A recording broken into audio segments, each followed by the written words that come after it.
Welcome to another edition of Chart Talk. I'm Tony Ogorek. I'm here with Jeff Viksjo. And today, Jeff, we are going to be talking about helicopter money. This is not out of the Defense Department budget, buying helicopters. This is something else that Ben Bernanke came up with, who was a former Federal Reserve chairman.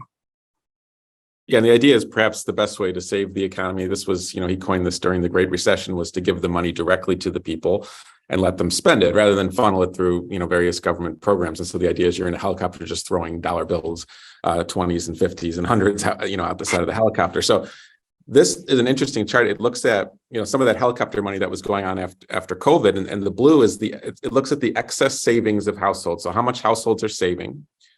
During COVID is the blue line. Previous recessions are the other colors. So look how much that blue line stands out. A lot of that jump in excess savings, that was the helicopter money that came during COVID. It was also partially, the fact we weren't spending anything because we were all stuck at home. So households had this huge glut of savings, right after COVID that they didn't have in previous recessions. Yeah, and you look at all the different colored lines except for the blue, and you'll see at the beginning of the recession that the savings were very, very low. And it took actually a period of years, because this is listed, in months after the start of the recession. It took a period of years before the savings rate began to build up.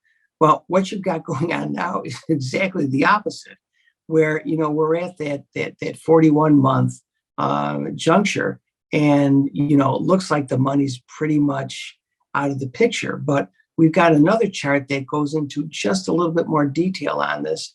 And this looks at sort of a quintile of households in terms of their level of income. And this is really interesting too, isn't it, Jeff?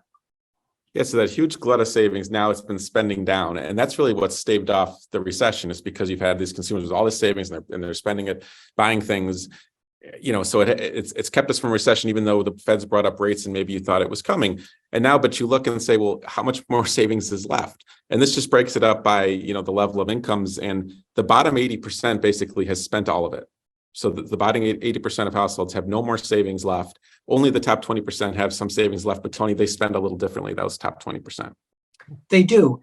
In essence, they tend to save it, invest it, rather than spend it. And so anytime we're trying to do stimulus programs, we want to really, give it to the lower quintiles of incomes, because they go paycheck to paycheck.